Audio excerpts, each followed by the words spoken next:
के भयो आज खुट्टै छैन अनि खै खुट्टा भोक लाग्दैछ बिस्मारी बिहान बिहानै हो बिहान बिहान भोक लाग्छ आज खुट्टा नभएर भात र कलेज मुछेर दिउँ भने किनभने कति घिउ भात दिने भनेर बिहान बिहानै हो तर खाँदैन होला यो मासुको बास्ना खाइ मात्र हो नजुत न नजुत फायर चाहिँ किन ठ्याम्का ठ्याम दुई छ पता हानिहाल्यो दिदीलाई राति पनि जुत्छ त्यस्तै गरेर अहिले मैले भात पनि नदिकन राख्छु जुद्यो भने त अनि त्यति हो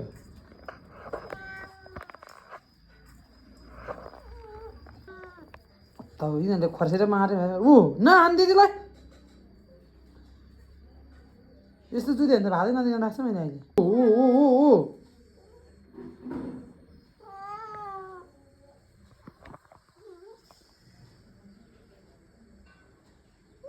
नदिने भात छैन नदिने छैन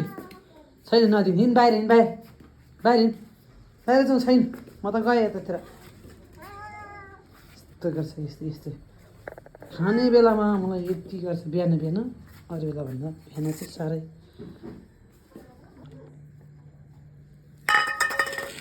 लु खा दुई बजी खाएँ मिलेर खाँदैन त्यहाँ सुत्नेमा झगडा यहाँ छैन सुत्नेमा झगडा गर्छ खाने बेला मिलेर खाने त्यही हो आज नजुतिएर खाने नजुतिएन आज खुट्टा छैन त्यही भात खाने भात नखाएको खुट्टा त भयो दिने खुट्टै छैन कहाँ दिने मैले अब मान्छे हाम्रो त चिया पकाएको छैन यिनीहरूलाई पो हतार हतार दिनुपर्ने जहिले चाहिँ बहिनीले खाँदैछ त मिठो मानेर तँ चाहिँ के भएको हँ के भयो तँलाई चाहिँ रिसेर उता फर्किन्छ अझ त्यस्तो कतै रिसाउनु जान्ने गरी किन नखाएको बहिनीले खान्छ त नि खै खा बहिनीले गम खाइरहेछ तँ पनि खा गएर अझ रिसाएर यस्तो घुर्की लगाएर पुछेर हाल्दा रिसाइ तँ जति रिसायो नि रिसायो म भात मिठो भएन मिठो भएन यहाँ बहिनीले खाइसकेपछि लाप्ली परा तँ के हेरेछ यो खा यस्तो तँलाई दिउँला भात कहिले कहिले यस्तै खानु नि त्यसले खुट्टा नभेटेपछि के गर्नु थाल्ने खुट्टा किन्न हिँडेको खुट्टा नभेटेपछि आज भात भयो भात खा त्यसलाई चाहिने मासु जतिखेर नि त्यहाँ मासु मिसाएको छ त नि बहिनीले त्यत्रो खाँदा यो चाहिँ के हो यो मिठौरी काहीँ नभएको अगायो काली चाहिँ अगाडि हिँडेको गयो लु बाहिर